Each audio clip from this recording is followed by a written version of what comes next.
Bueno, una nueva emisión del programa Renacimiento Nacional, y en esta línea editorial me gustaría señalar dos aspectos. Una es responder a una pregunta que hace un televidente que se llama Roberto Pérez, de la ciudad de Villa María, Córdoba, Roberto Pérez Antelo, de Villa María, Córdoba. Y él pregunta específicamente sobre cómo vemos nosotros la situación del peronismo hoy día. Nosotros eso es algo que lo hemos desarrollado en muchas oportunidades y nunca está de más insistirlo. El peronismo es un movimiento político que históricamente se ha quedado sin jefatura, sin doctrina y sin el proyecto nacional característico. Ese proyecto nacional no se encuentra reflejado en las expresiones actuales. Esto lo decimos con humildad y con sentido de la lucha, no lo decimos con ninguna soberbia, pero es la realidad. Nosotros no podemos vernos reflejados en ninguna de estas expresiones que están apareciendo. Si uno analiza, por ejemplo, el documento de Somos Patria, es bien interesante porque ahí lo que aparecen son consignas como la defensa de la democracia, cuando no estamos ante un golpe de Estado. El problema justamente es que con esta democracia liberal hemos devenido en un gobierno, podemos decir así, tan nefasto como el gobierno de Milei, pero lo hizo con esta democracia. No lo hizo de otro modo.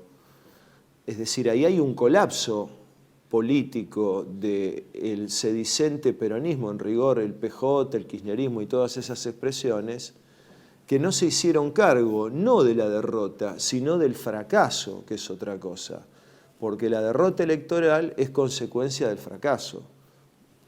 Entonces, ese documento habla de la defensa de la democracia, un documento alfonsiniano básico, y de la defensa de las minorías. Nosotros no estamos en contra de las minorías. El problema es que, como lo planteó Perón en el año 73, rematando en su frase toda su gran trayectoria, el problema es la defensa de las grandes mayorías populares, de las grandes mayorías nacionales. Y esas están siendo atacadas sistemáticamente por este gobierno. En cuanto a la cuestión electoral, decía, todos pasan por el camino, ven al muerto, pero nadie levanta al muerto, nadie cura al muerto. Entonces, ahí nosotros no vemos nada. No significa que en el interior de eso no haya gente interesante que esté pensando y que esté tratando de redireccionar la cosa. Ahora, un segundo tema es que la situación política de Milei en estos 2 años, con la derrota que tuvo en el Senado, alcanzó por estos 2 años el punto culminante de la ofensiva, de una ofensiva brutal contra el pueblo y contra la Argentina. Alcanzar el punto culminante significa que el movimiento inercial se terminó. Él necesita un triunfo electoral en octubre. Por supuesto, nosotros aspiramos a que no tenga ese triunfo electoral, pero de todos modos no vemos, no visualizamos que haya realmente un proyecto nacional opositor orientado no solamente contra el gobierno, sino contra el régimen neocolonial, contra el régimen falaz y descreído, como decía don Hipólito Yrigoyen. Eso significa un proyecto que vuelva a introducir o coadyuvar para la introducción del pueblo en un estado de justicia, que plantee la industrialización en el siglo XXI, no como el desarrollismo, porque desarrollismo fue Frondizi, desarrollismo es lo que hubo en Brasil, es decir, es instalar industrias más allá de la participación del pueblo. Entonces Brasil tiene un proceso industrial, pero tiene un 50% de excluidos. Nosotros lo que queremos es primero el Estado de justicia, primero la política, la soberanía política. Sobre esa base la independencia económica, sobre esa base la justicia social. Milei ha llegado a una derrota en el Senado, pero eso por ahora no ha disparado la construcción realmente de un bloque nacional auténticamente popular para barrer con esta verdadera pesadilla que es el gobierno anglo-norteamericano sionista del señor Milei. Nosotros, desde Renacimiento Nacional, tenemos nuestra revista, tenemos nuestro programa y nuestros compañeros y compañeras a lo largo y a lo ancho de la Argentina. Seguimos enhiestos en la lucha, no nos rendimos, no nos rendiremos y sabemos que la victoria final será del pueblo argentino. Muchas gracias.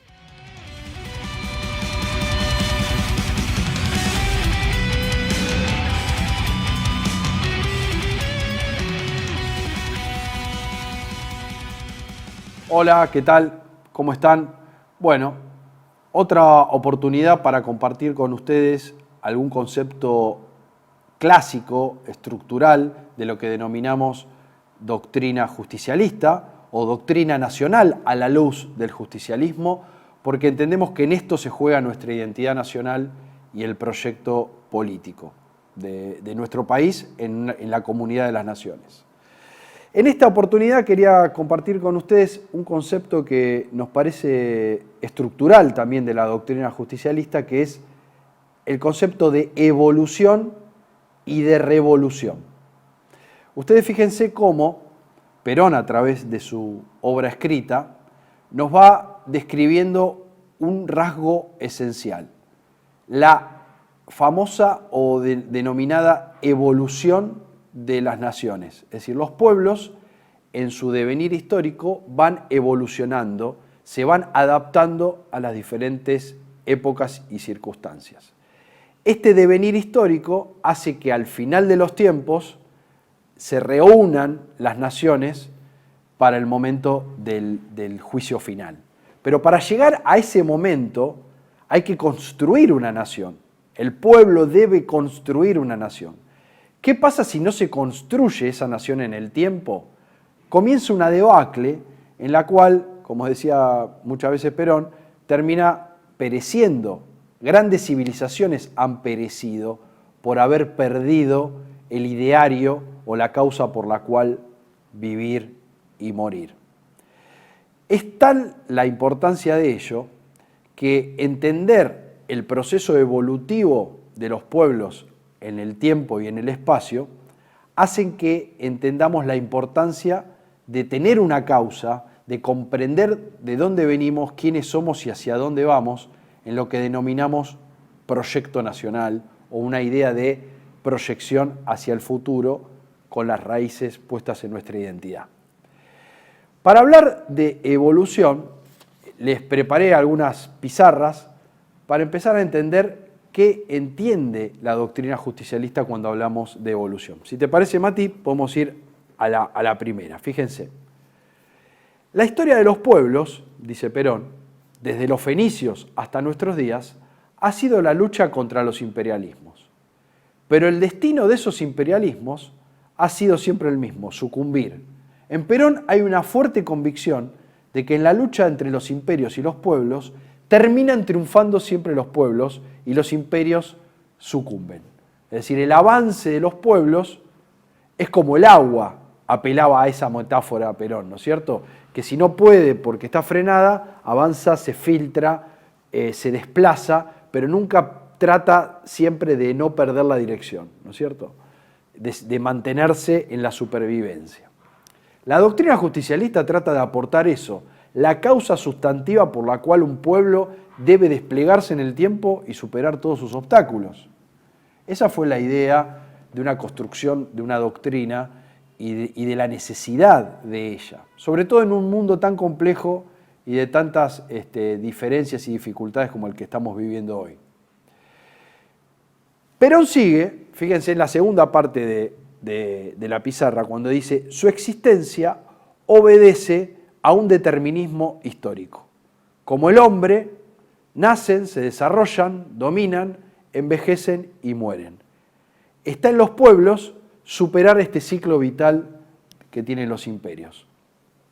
Ahora, en el devenir evolutivo que tienen los pueblos, muchas veces sectores oligárquicos, sectores minoritarios, frecuentemente ligados a intereses extranjeros de diferente color o ideología y en diferentes épocas, genera un freno o un bloque o un dique al avance natural que debería tener ese pueblo en la historia. Entonces, ¿qué sucede en esos casos? Bueno, en esos casos lo que sucede es que esos pueblos tratan de avanzar y esto va generando una presión sobre ese proceso evolutivo que se detiene. Imagínense una máquina con engranajes en la cual uno mete un palo en una de sus poleas o en uno de sus engranajes y se empieza a frenar. Entonces la máquina empieza a recalentarse, empieza a resentir las piezas y a generar presión para la explosión. Bueno, lo que plantea Perón es que las revoluciones o la revolución es esa reacción que tienen los pueblos frente a esa intención de detener su evolución en el tiempo. Entonces, a la evolución natural, progresiva que tienen los pueblos en la historia, hacia grados de mayor civilización y bienestar, se le contrapone un dique, que son intereses oligárquicos o minoritarios, ajenos al interés popular, que generan esas paredes o murallones. Esto genera presión y esto genera la revolución. ¿Qué sería entonces el concepto de revolución para Perón? Es volver a la evolución. Y para volver a la evolución se da de una manera drástica, rápida y muchas veces cruenta. Por eso lo que plantea Perón es que el volver a esas formas evolutivas sea lo más incruento posible, sea de la manera más pacífica o menos sangrienta posible, ¿no es cierto? Hay una enseñanza de la historia respecto de esto. Muchos recordarán la famosa frase de Perón cuando dice: entre la sangre y el tiempo, elijo el tiempo. En esto el proceso revolucionario, el volver a la evolución en lo que es la doctrina justicialista, es un proceso quizá más lento, pero mucho menos cruento y violento que lo que proponen otras tradiciones políticas. Armamos un gráfico para que esto quede un poco más claro. Fíjense, en ese determinismo de la tribu al clan y del clan a la ciudad-estado y de la ciudad-estado a los pequeños reinos y de los pequeños reinos a las grandes extensiones territoriales de los estados-nación y de los estados-nación a los bloques regionales, ¿no es cierto? Y Perón ya hablaba en su momento, en la década del 70, del universalismo, ¿no es cierto? Esta idea de integración cada vez mayor de territorio y población. Este proceso evolutivo es detenido y atrasado por factores que reaccionan frente a esa evolución de los pueblos. ¿Quiénes son estos sectores? Como decíamos recién, oligarquías, grupos ajenos al interés nacional, que lo que intentan es frenar con diferentes colores o banderas esta organización y avance de los pueblos. Entonces, ¿qué hace la reacción? La reacción aísla, la reacción detiene el tiempo, pierde el tiempo el pueblo en la construcción de esa nación, y entonces esto genera las bases de una colonia o de un estado semicolonial como es nuestro país.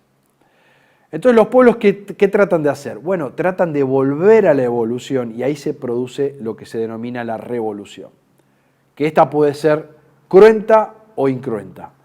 Precisamente nosotros, como partícipes de la doctrina justicialista, entendemos la segunda, ¿no es cierto? Elegir el tiempo por sobre el espacio concreto inmediato e ir construyendo ese volver a la evolución tan importante para todo lo que es la identidad nacional y la realización de la persona y de la comunidad. Lo que denominamos las grandes dos finalidades que tiene la doctrina justicialista, que es la felicidad del pueblo y la grandeza de la nación, en forma recíproca y y retroalimentada una con la otra. No hay realización del pueblo en una nación que no se realiza y al revés. Soberanía y justicia social se unen en una forma intrínseca y de retroalimentación. Bien, entonces, a la evolución se le opone la reacción. ¿Cómo se vuelve a la evolución? A través de la revolución. Este es un poco el método de pensamiento de Perón.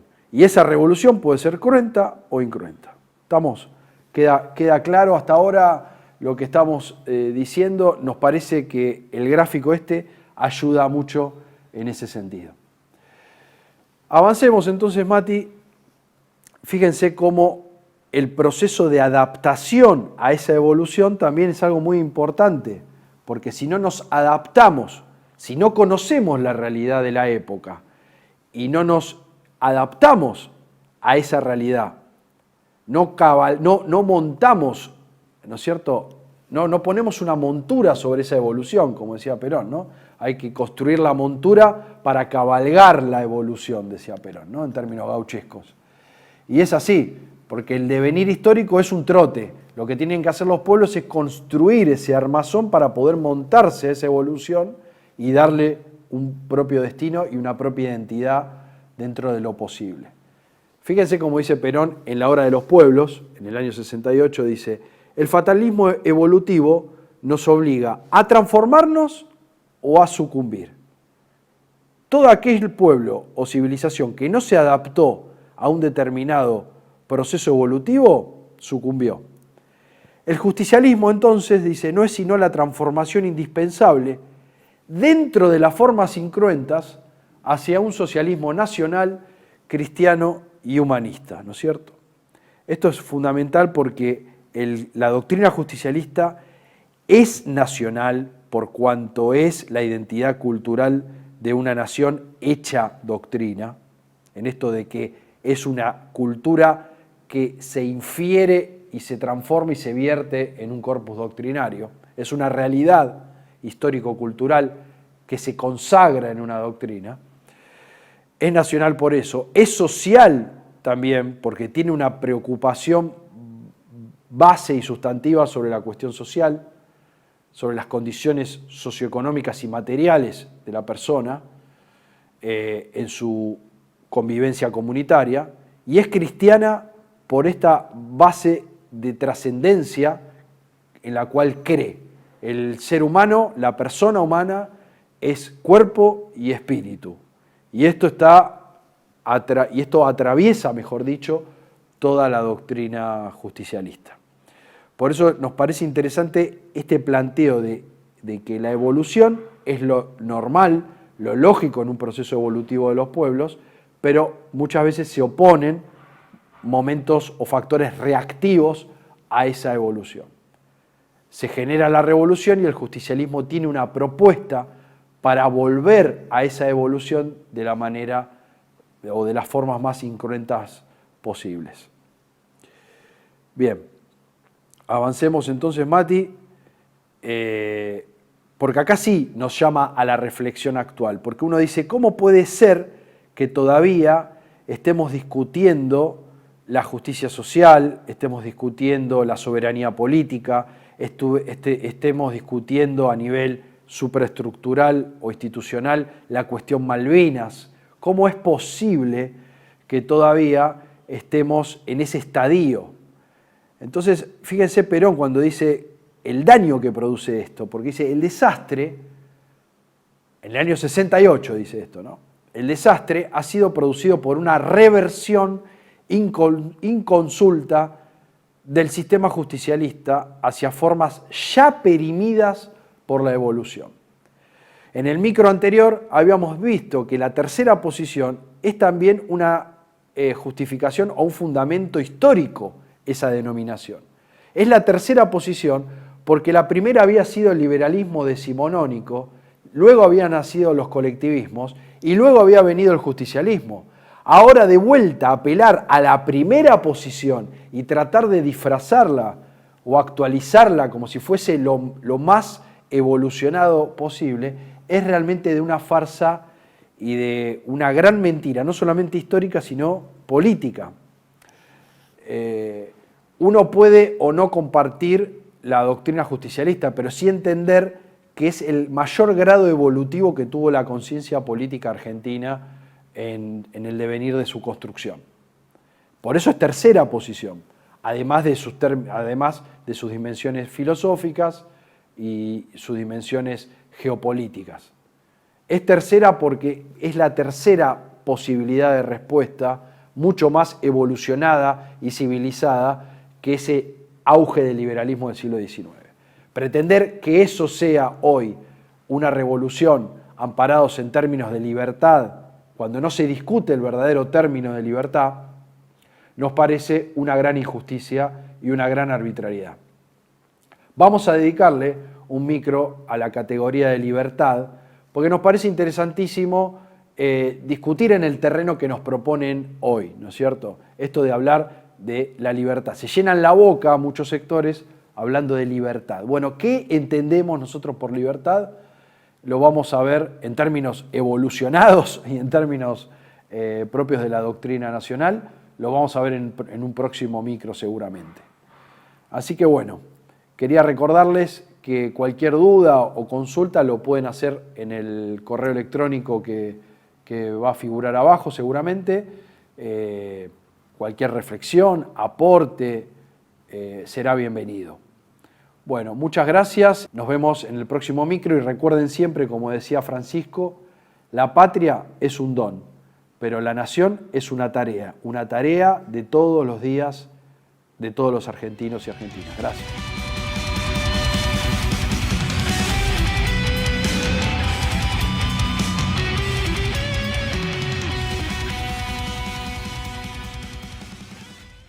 Bueno, una nueva emisión del programa Renacimiento Nacional.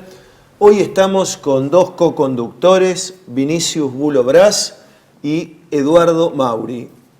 Así que para mí es muy importante estar también acompañado. Tenemos un invitado de lujo, un ex juez de la Nación, abogado obviamente, un investigador de la historiografía, secretario del INFIP, el Instituto de Filosofía Práctica, que preside Bernardino Montejano. Bueno, nuestro invitado es un lujo, es el doctor Juan Vergara del Carril. Bienvenido a nuestro programa, Juan. Bueno, buenas tardes a todos. Agradezco las palabras de Pablo, creo que son absolutamente exageradas y lo hace porque es un amigo, pero bueno, bienvenidos sean. La amistad es el encuentro de las personas en el diálogo, decía Platón en su magna obra, ¿no? Nosotros hemos visto unos artículos que publicaste en la revista El Pampero Americano, que dirige otro amigo, el doctor Arnaldo Rossi, una investigación realmente muy sesuda sobre Perón, el catolicismo, Perón y la Iglesia Católica. Y hay muchos mitos en la sociedad al respecto. Bueno, quisiéramos que nos cuentes los resultados a los que arribó tu investigación, que le cuentes sobre todo a la gente, ¿verdad? Bueno, tal vez podríamos empezar un poco la relación de Perón con la Iglesia y tal vez un poco antes, es decir, para por lo menos ilustrar un poco a los oyentes, en todo el cursus honorum y el currículo del general Perón, mientras él desarrolló su carrera militar, que es realmente llamativamente bueno, ¿no? Es decir, es un Perón que es recomendado permanentemente para los ascensos, es tratado como un hombre que se ocupaba especialmente de sus subordinados, incluso de los conscriptos, que se preocupaba cuando llegaba el momento de los fines de semana, sobre todo en destinos alejados, de que los que no podían, por distintas razones, muchas veces económicas, salir del cuartel, pudieran practicar deportes, boxeos, jugar al fútbol, en el cual a veces él mismo actuaba o como participante, como el caso de boxeo o el fútbol, o dirigiéndolos, haciendo de árbitro. De manera que Perón es un hombre que en ese sentido se ha destacado y que conviene resaltarlo. Después, con relación a lo de Perón y la Iglesia, tenemos que tener en cuenta que Perón, desde su infancia, digamos, actuó como, por ejemplo, monaguillo, cosa que poco se sabe esto. Era un católico practicante, educado sobre todo en gran medida por sus tías. Cuando él vuelve de la Patagonia en esos años que están, que también fueron muy importantes tenerlo en cuenta, ¿no? Ese Perón, de alguna manera, por llamarlo telúrico, donde toma contacto con esa patria profunda en nuestro sur.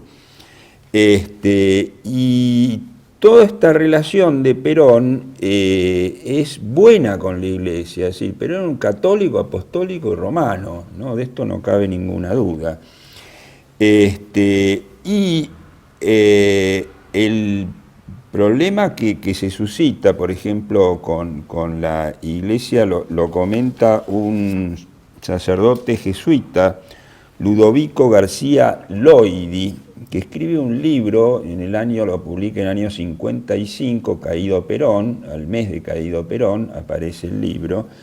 Libro notable porque lo usan mucho los antiperonistas para señalar que Perón no era católico y que, bueno, había sido de entrada una especie de hombre que estaba dispuesto a destruir el catolicismo, e incluso muchos a crear una iglesia nacional justicialista, lo cual es un disparate.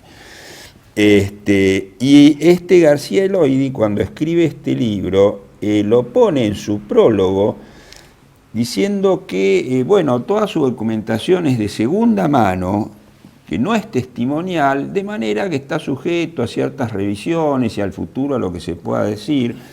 Y más adelante, como cuenta cosas que son realmente desopilantes, en la cual él no fue testigo, al terminarlas dice, en realidad de esto no hay un documento preciso, de manera que habrá que ver si lo que yo digo es cierto, y lo dejo. Bueno, este es un libro de cabecera para todos los generalmente antiperonistas que hablan de este enfrentamiento con Perón y la Iglesia. Lo cierto es que Perón es el presidente de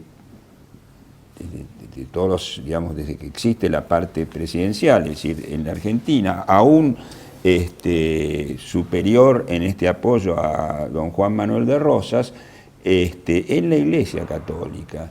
Es decir, acá sabemos que existe el patronato, entonces es el Estado el que promueve los conventos, iglesias, seminarios y demás.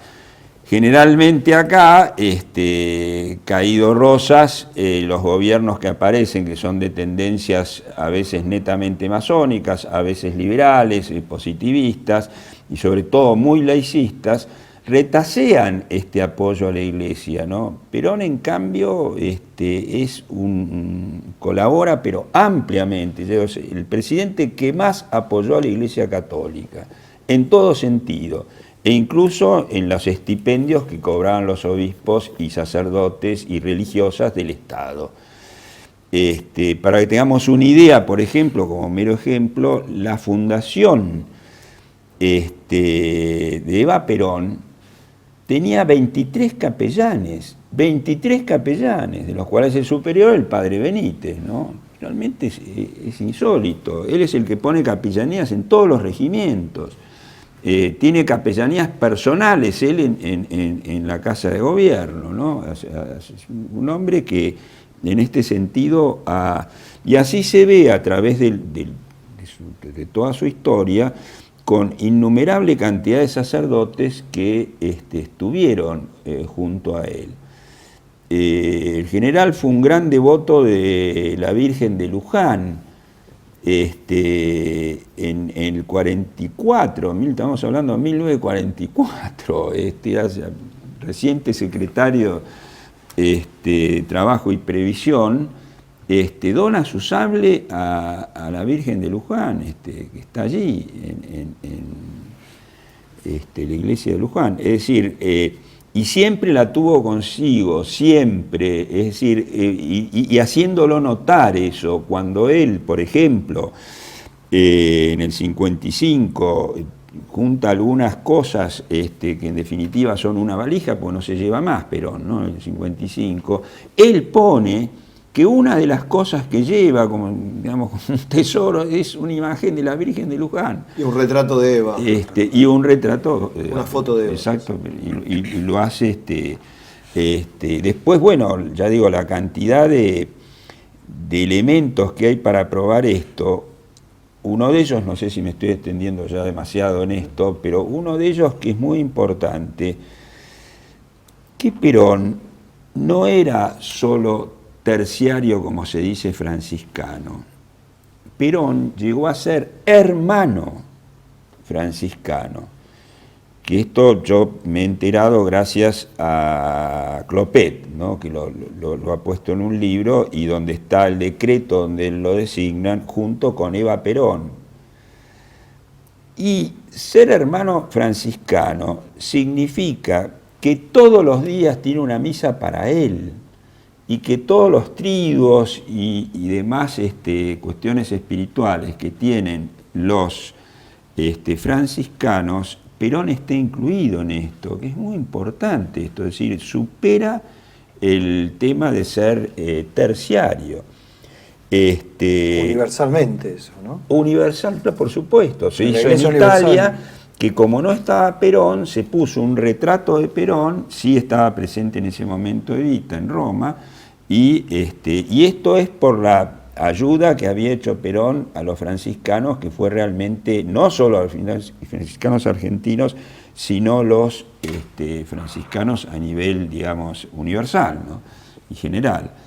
En el otro tema que también es importante destacarlo en esto, cuando se promueve el dogma de la Asunción de Nuestra Señora en cuerpo y alma a los cielos, el único presidente en todo el mundo que apoya esto y que le pide al Papa que lo promueva, o promulgue, es Juan Domingo Perón. No lo hizo ni Franco esto. Y se ocupó acá de hacer un congreso asuncionista donde concurrió con todo su gabinete.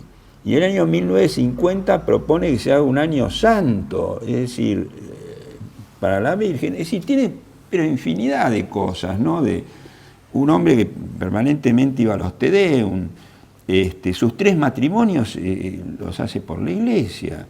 Es decir, y así, digamos, bueno, efectivamente. No es cuestión de agotar el tema, ¿no? Pero bueno, quería preguntarte por el tema de los orígenes del conflicto entre Perón y, vamos a decir, parte de la Iglesia, la jerarquía eclesiástica, ¿no? Durante el tramo final de la segunda presidencia. ¿Cómo has estudiado eso y demás? Es interesante la pregunta e importante también, porque el conflicto es en el tramo, se puede decir, final, y el conflicto no parte desde Perón, sino que parte desde la oposición. Este hombre, el cual me quedó, digamos, en el tintero, que era lo de Loidi, ¿qué dice él? Que cuando sale este libro, en el año 55, trata de cubrirse un poco, porque decían, bueno, la Iglesia siempre estuvo con Perón y nunca hizo nada, entonces él sale como diciendo, no, pará, la Iglesia se enfrentó con Perón. Y dice, la lucha entre Perón y la Iglesia se inició en 1944 y tuvo eclosión en 1954. Habría que decirle a este jesuita que fue la Iglesia el que se enfrentó con Perón, porque Perón en el año 1944 no pensó enfrentarse con la Iglesia de ningún modo, sino que todo lo contrario.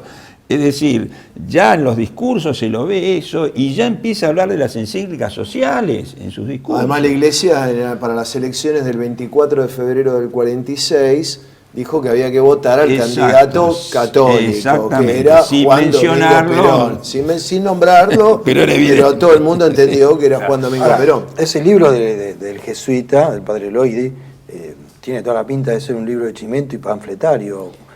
que se corresponde con toda la literatura posterior al 55. Lo ¿no? asombroso es que este libro es el libro de cabecera, ya digo, de todos estos católicos que acusan a Perón de haber quemado iglesias y bueno, de haber sido una especie de demonio encarnado, como decía Romero Carranza, que es fundador de la democracia cristiana, ¿no?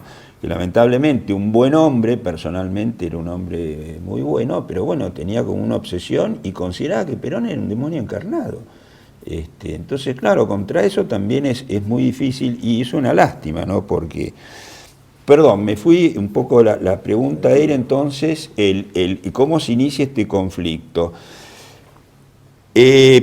No es fácil a veces precisarlo. Yo por lo que he estudiado y basándome, creo que se inicia con la creación de la UES. Si cualquier cosa que quieran interrumpir o preguntar a mí, por favor, uno se decía, larga. compañero. Y la UES, hubo un error, entiendo que grave, sobre todo para la época, de Méndez San Martín, que no se refería... Que era el ministro de Educación. El ministro de Educación, exactamente. Después de Ivanišević, ¿no? Y no se refería a la UES en sí, a la creación, sino que a él se le ocurre una idea, ya digo, muy poco feliz, de que la rama femenina se instale en la residencia presidencial en Olivos. Que había un gran... Pero que todavía Olivos no era la residencia presidencial. No, la residencia estaba acá, en Ushuaia. Era un lugar de la presidencia, exactamente, y que Perón solía ir alguna vez, pero ya digo, para la época eso era un poco darle incluso pasto a las fieras, ¿no? Sobre todo poner la rama femenina ahí. Y hay que aclarar en esto que Perón, que sí concurría efectivamente bastante seguido a la UES, era la UES de varones, en los cuales a veces hasta hacía algún escena, en un ring se subía y con algún medio en broma diríamos, pero sí le gustaba mucho la parte deportiva y iba muy a menudo. La parte femenina de Perón fue muy poco, una cosa que apareció poco, pero los enemigos sí lo usaron en esto como una posibilidad de atacarlo a Perón por este lado, sobre todo diciendo que bueno, ahí se realizaban orgías y que, en fin, una serie de cosas del gran corrupto, como le empezaron a llamar a Perón, ya venía de antes esto, ¿no? Y yo que he estudiado bastante el tema de la UES, puedo decirles que caído Perón, donde intervinieron las temibles y todopoderosas comisiones investigadoras durante cerca de 3 meses, y posteriormente el Poder Judicial, que destituyeron a todos los jueces, dejaron cesantes que eran peronistas y pusieron a toda una camada de jueces antiperonistas, nunca pudieron demostrar nada, pero nada, salvo el caso Nelly Rivas, que... Pero el profesor Ignacio Clopet ha mostrado la falsificación que hicieron estos canallas de la línea liberal del ejército en relación a eso, y lo ha documentado, lo pueden consultar en Infobae, incluso le hago publicidad. Digo cómo nace esto de Clopet, porque a su vez Clopet lo recibe de un historiador muy recomendable, muy serio y que realmente se basa en documentos, que es Jorge Crespo. Ah, Crespo, sí, por supuesto. Crespo. Bueno, Jorge Crespo, que le hizo un libro al almirante Rojas y que concurrió a la casa durante un tiempo largo, más de un año, y que luego salió un libro que es muy importante leerlo, que tiene datos...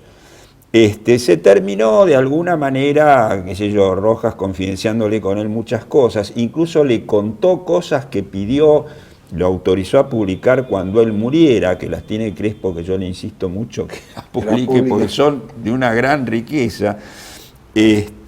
Pues bien, Rojas le deja testamentariamente a él una serie de documentaciones. pasó un tiempo y me cuenta Jorge Crespo que en un momento dado empieza a revisar estos documentos que le dejan y ahí se encuentra con un expediente que él recordaba haber visto en las Fuerzas Armadas, es decir, archivado. Pues bien, donde el que está en poder del ejército dice blanco, y ese blanco es una relación de que los testigos que declaran que efectivamente la trató como amante a Nelly Rivas, en el otro, esos mismos testigos dicen que la trató como hija. Es notable esto. Claro, además la quiso adoptar. Con el de Rojas, con todos los sellos, en fin, todo, digo, y evidentemente el otro era falsificado, pero por otro lado hay cosas más graves también, esto es gravísimo, pero es decir, escrito a lápiz las declaraciones, sin firmas, sin abogados que concurrieron. Realmente yo no entiendo cómo una cosa así se puede tomar como algo probatorio, ¿no? Y como para ponerle un broche Sin a esto. embargo, se sigue diciendo esto en los libros de Márquez, por ejemplo, acaba de salir, claro, siguen- Bueno, pero Márquez está financiado por terminales de la CIA. Matan, Nosotros lo sabemos bien, ¿no? Eso lo Pero- sabemos bien, de Miami y demás. En fin. Bueno, ahora tiene otras finanzas, es decir, lo financia el pueblo argentino a través de un fondo reservado de la ex-CIDE, quiero Es decir, aclarar, ¿no? repiten refritos Con los impuestos. sin investigar, ¿no?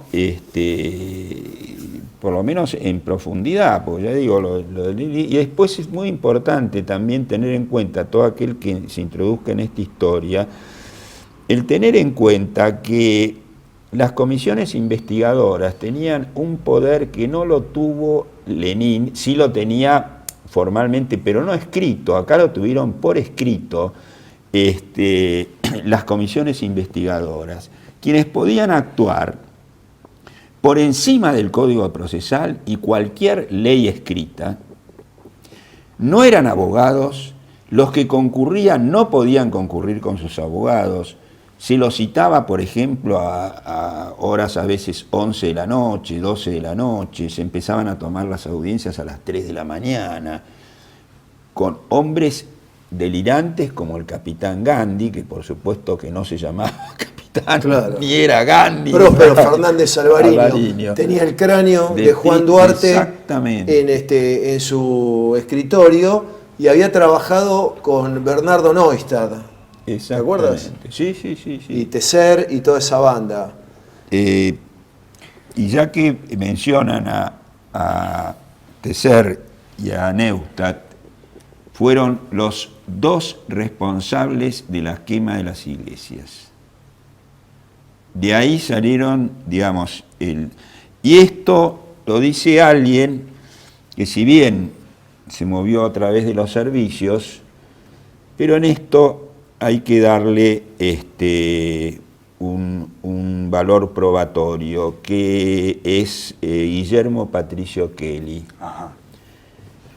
Kelly se lo acusa de haber sido autor o tenido vinculación con la quema de las iglesias, y en eso hizo muchas cosas Kelly que pueden ser de errores, pero en eso Kelly no solo no estuvo, no participó, sino que él hizo una denuncia policial en ese momento sobre lo que estaba ocurriendo. Y él es el que denuncia que la Alianza no participó de eso, que fueron 125 muchachones que los puso el secretario de Tesser, que era Neustadt. Neustadt siempre negó esto. Bueno, esto está en el boletín oficial. Claro. Y tuvo un carné, así que, y cobraba sueldo además por esto, que era algo así como, no sé, jefe de las organizaciones del pueblo, ¿no? Tenía todo un título muy rimbombante. Y bueno, fueron estos dos junto con algún otro, obviamente, que movieron a determinados oficiales, algún comisario de policía retirados, y algún jefe de alguna seccional de bomberos que también colaboró. Pero ya digo que no fueron muchos, ¿no? Ahora, Bueno, me estoy evidentemente yendo. es difícil creer que el pueblo peronista pudiera salir a quemar las iglesias cuando sabemos nosotros que en su gran mayoría, en su amplia mayoría, son hombres que pertenecen a la fe católica, que están consagrados a la fe católica. Entonces me pregunto, ¿cuál es o quiénes son los que vehiculizan a través de Tecer y, en este caso, Neustadt y compañía, esos acontecimientos? Tecer no hay nadie, desde cualquier sector que lo vean, peronistas, socialistas, conservadores, liberales, que no lo señalen como un hombre de las logias. Hay que tener en cuenta que Tecer, muy hábil, muy vivo, se acerca a Perón en el año 1944 y le presta un servicio importante porque es el nexo de Perón con la Marina. Perón nunca tuvo buena relación con la Marina y el hombre que sí lograba esta relación fue Tecer. Hay que tener en cuenta que Tecer en la Primera Guerra Mundial o la Gran Guerra combatió en un submarino americano, ¿no? A favor de los americanos, importante eso. Todo un dato. Algunos dicen que su iniciación proviene de ahí, pero acá incluso masones grado 33 han dicho que Tecer era masón, así que, digamos, y en esto también cualquiera que haya investigado este tema, en lo que es la quema de las iglesias, no duda en decir que las logias tuvieron una importancia vital, ¿no? Y hay pruebas también de esto, en el sentido de que Perón, cuando manda investigar la quema de las iglesias, se encuentra y se topa con un grupo de masones. Luego esto no se sigue investigando cuando cae Perón, hay que tener en cuenta que Perón cae a los 3 meses, Claro, ¿no? no hay mucho tiempo. Y no solo no se sigue investigando, sino que Holberg, que era masón, dice que cuando se para esta investigación, él dice, estoy de acuerdo, hay que pararla, porque acá no conviene seguirla. Muy bien. Bueno, hacemos un breve corte técnico y continuamos con el doctor Juan Vergara del Carril.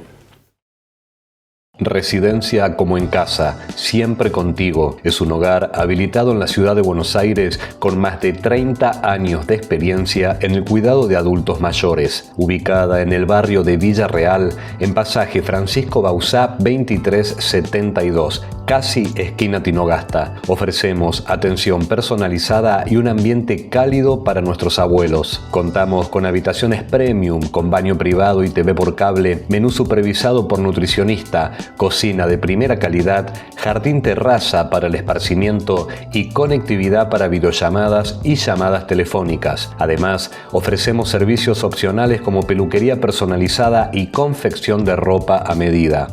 Comunicate al 11 50 35 15 25. En Como en Casa, el bienestar y la comodidad de nuestros adultos mayores es nuestra prioridad. Los esperamos. TLV1 se complace en anunciar que estará transmitiendo en su canal TLV1 Clips valiosos programas emitidos antes de la censura sufrida. El lienzo prohibido, El revés del derecho, Combates por nuestra historia, Disenso, Historias de Malvinas, entre otros que podrán encontrar en este enlace.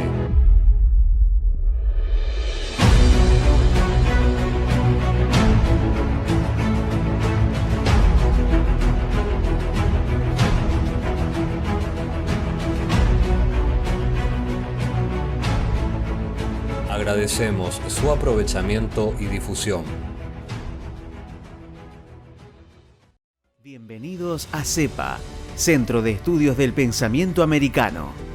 Nuevo sitio web de cursos de formación en política, filosofía, historia, literatura, geopolítica, religión, psicología y más.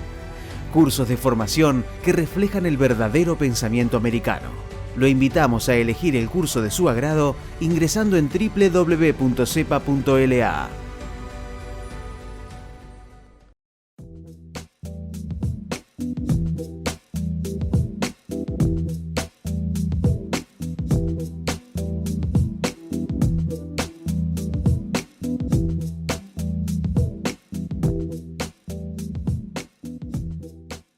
Decir siempre la verdad primero tiene un precio. Dependemos de tu ayuda. TLB1, toda la verdad primero.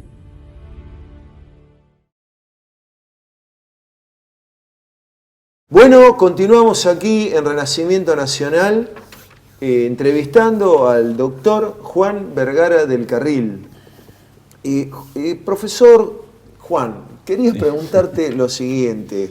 Uno de los factores políticos que a Perón evidentemente no le gustó fue la instalación de la democracia cristiana como partido político en la República Argentina. Ese proyecto, digamos así, de la geopolítica vaticana, ¿verdad? Bueno, te quería preguntar por eso. Bueno, la democracia cristiana que se empieza a instrumentar a partir de la Segunda Guerra Mundial, que podía tener cierta explicación en Europa, porque ante el avance y habiendo quedado toda la parte de la cortina de hierro, la mitad de los países europeos, con un también poderoso partido en la propia Italia, donde estaba el Vaticano, los Estados Vaticanos, y lo mismo en Francia, en fin, había como que parar un poco la mano. Uno podía decir, bueno, puede justificarse acá. Lo que no tenía justificación la democracia cristiana es en la Argentina, porque indudablemente era un partido que estaba promovido por antiperonistas destituyentes, es decir, que no solo eran antiperonistas, sino que querían destituirlo a Perón. Habría que decir una cosa, ¿no? De ahí proceden entre otros, dos tipos nefastos de la historia argentina. Uno, Martínez de Oz, José Alfredo Martínez de Oz, el padre de la deuda externa argentina, era demócrata cristiano. Y el otro, un continuador, digamos, un epígono menor de Martínez de Oz, que era Herman González. Era afiliado a la democracia cristiana, ¿no? Que también estafó con el plan Bonex a tanta gente, ¿no? De la clase media que suele votar a estos personajes. En el gobierno de Méndez. En el gobierno del doctor Carlos Saúl Méndez. Ahora, Juan Antonio, ¿por qué existe gente, sobre todo del nacionalismo católico dentro de la Argentina, que sigue levantando estas cosas, cuando mucha de esa gente es gente preparada, estudiosa, formada, y repite esto haciendo lo mismo que el padre Loidi, o sea, sin justificación, sin documentación que lo avale, arman libros especialmente, inclusive arman libros para terceros, ¿no? Para que lo publiquen otro, con todo esta, reiterando todo esto como para que siga vigente y no termine nunca. Sí, eso a mí me impresiona mucho, no lo entiendo del todo, me parece que caen en una cuestión ideológica, ¿no? Que bueno, se enfrascan en algo que Perón, ya digo, es el demonio encarnado. El peligro de tratar a alguien como un demonio es que, bueno, ya, y claro, uno con ese solo cabe la muerte, no puede haber ni diálogo ni puede haber nada. Entonces, es algo que eso yo creo que ha sido lamentable, y sobre todo que, bueno, en determinada época, pues una cosa es que eso puede haber sido en el 55, cuando la cosa se desmadra con la iglesia, cuando, bueno, hay ciertas confusiones, cuando creo que el propio Perón, el error que desde mi punto de vista cometió él es que subestimó el tema de la iglesia. Él siempre decía, no, pero son algunos obispos y algunos sacerdotes, y no se dio cuenta que ahí estaba la sinarquía internacional detrás, y que no eran unos sacerdotes. Las conferencias episcopales, por ejemplo, de Uruguay, de Colombia, decían que Perón había que destituirlo, que era un quemador de iglesias antes que las quemara. Así que era una cuestión internacional, que, digamos, de subestimarlas. Esto se justifica mucho menos ahora, pasados 50 años, donde, bueno, ya se supone que las pasiones se bajan, que ya se calibra de otra forma la cuestión, es decir, que se siga con este odio, ¿no? Es realmente sorprendente. Y que sobre todo es carente de documentación, porque a mí me sorprende, por ejemplo, el libro este de Iturralde, donde aparece una estrella de David con el escudo peronista en el medio, y resulta que Perón es una especie de sirviente del Estado de Israel. Claro. Es algo sorprendente. Todo esto porque Perón no salió, ¿qué pretendía? ¿Salir a matar judíos? No sé, No, una cosa... no era ese su pensamiento tampoco.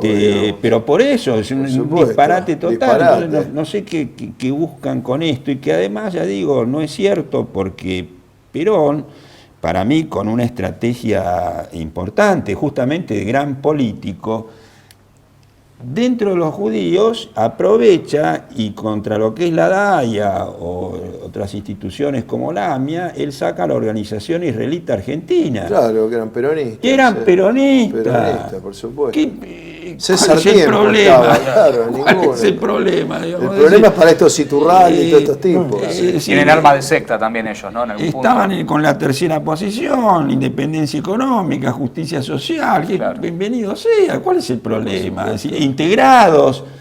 No, fue una cosa, y ahí también, si uno realmente estudia la cosa, pero la hablé con toda la claridad, porque la DAIA estaba en contra de esto. Es decir, la atacó de entrada y en general la atacaron todos, y bueno, cae el 55 y pobre, llegaron a detener a gente que Sí, había de la participado, organización y otros tuvieron que exiliarse. El rabino que la comandaba, pobre, lo destruyeron la comunidad, pasaba, eso era un muerto civil dentro de la comunidad, no se la perdonaron nunca. Entonces yo digo, ¿esto cómo puede ser que se arme un libro con... Otra cosa es la excomunión de Perón. Le iba a preguntar justo de eso.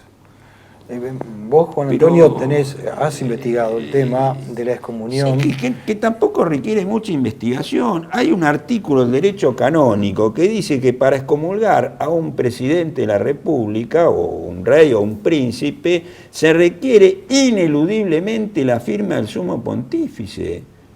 Y acá no está. No está.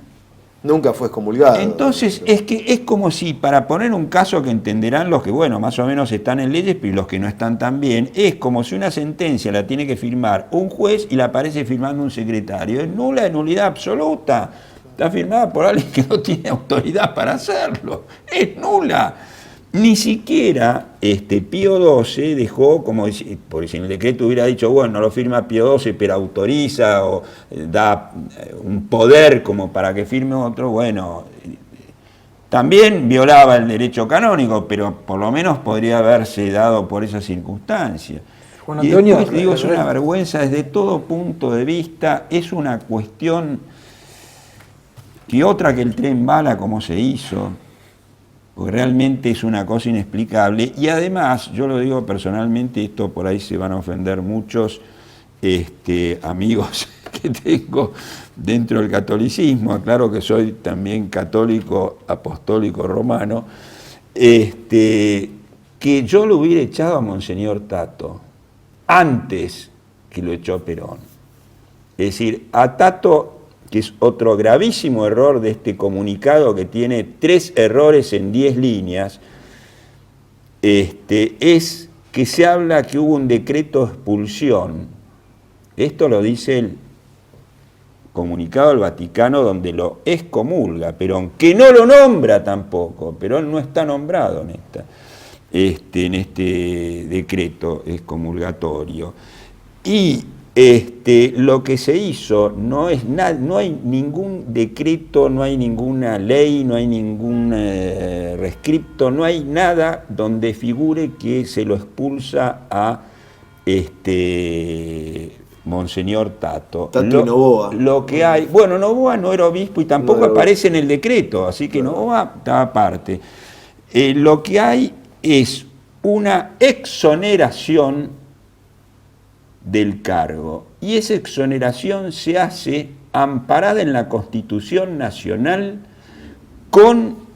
y se van citando los artículos que autorizan a esto. Que el Vaticano en ese momento, como tampoco lo hizo en otros momentos históricos, aceptaran el patronato es una cosa, pero que el patronato existía constitucionalmente es otra. Y lo que hace el gobierno nacional justicialista es aplicar el patronato. Y explica por qué lo exonera. Y lo exonera porque en la manifestación, porque no fue una procesión, sino una manifestación destituyente de Corpus Christi, Monseñor Tato la tenía que hacer porque estaba autorizada. Es decir, que en todos los libros uno que lee antiperonista dice que no estaba autorizada. Sí estaba autorizada. Para el día que era el de Corpus, que era el día 9, Monseñor Tato la pasa para el sábado. ¿Para qué? Para que vaya más gente. Y cuando se lo llama a la Casa de Gobierno, se lo cita, está el ministro del Interior y distintas autoridades, y le dicen, bueno, mire, Monseñor, esto no puede hacerse por inconvenientes políticos, digamos, la situación no está para que usted se mande una manifestación el sábado, bla, bla, bla, bla. Y esta es la que no le vamos a permitir que haga. Monseñor Tato, ¿qué dice? Yo insisto, porque ya no la puedo tirar atrás, no puedo retroceder, no puedo bla, bla, así que insiste en hacerla. Y le cambia, ya digo, la primera vez de Juan de Garay que se cambia el día y se la pasa para el sábado. Solo la curia hizo 500.000 panfletos para invitar a esta, ¿no?, este mitin político. Y después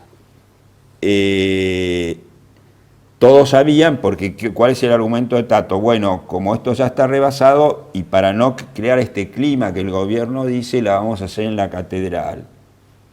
Pero bueno, el tema es después que se iba a llenar la Plaza de Mayo con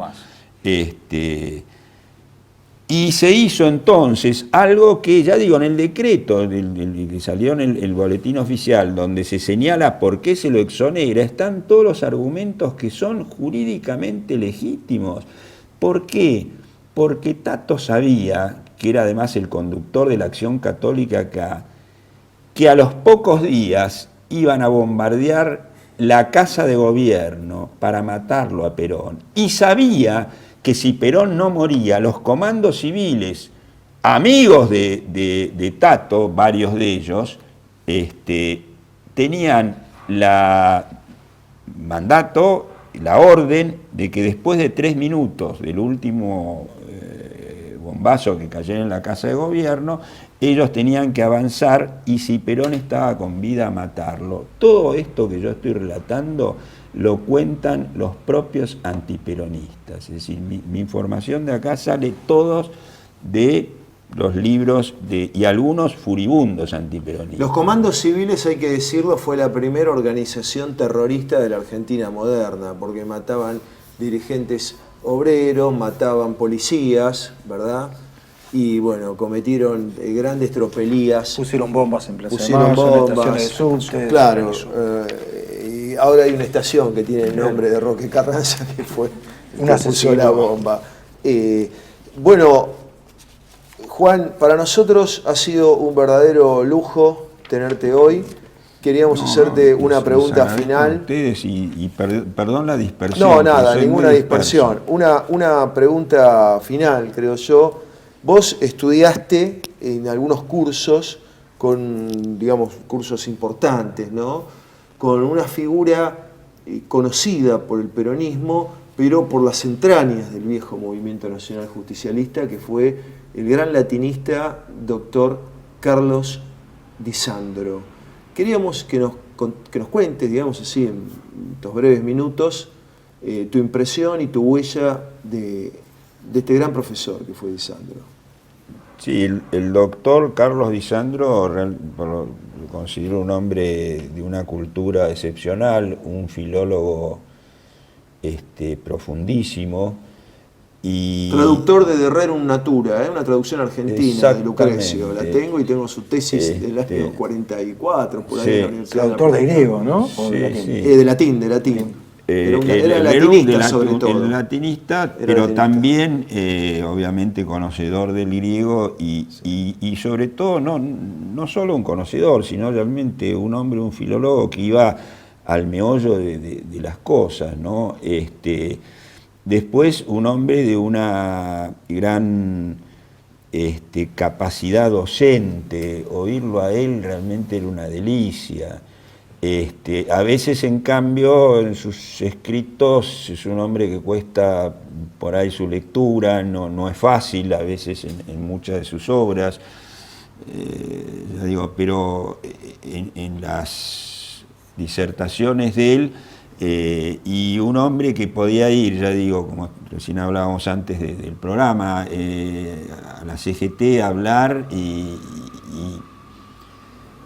no hacía demagogia hablando, hablaba de Virgilio, hablaba de Homero, de Horacio, todo eso unido, digamos, a lo que él consideraba que estos hombres eran nuestras fuentes de cultura que terminaban en la obra que había hecho Perón, ¿no?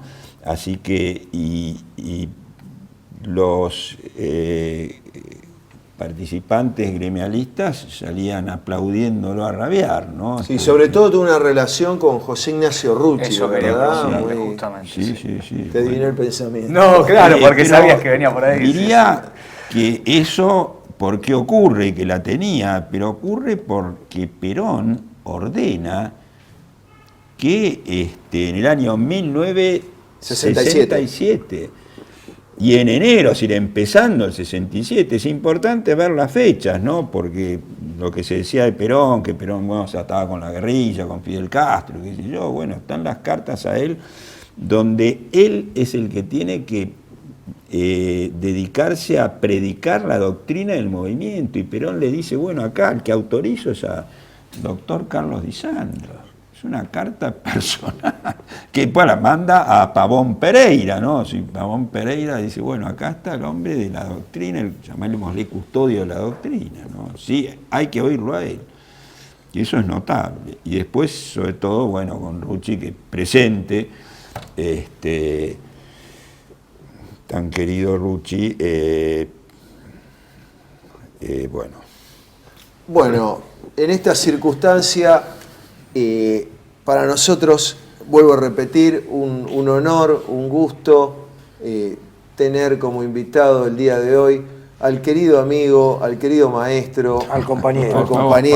al compañero no hay de más. todas las batallas, Juan Antonio. Antonio Vergara del Carril. Sí, muchísimas gracias. Un No, honor. yo soy el agradecido a ustedes por invitarme a dar estas desilvanadas pantallazos o pinceladas. Al contrario, y cerramos, por supuesto, rindiendo homenaje a la memoria de José Ignacio Rucci y también del doctor Carlos Alberto Di Sandro.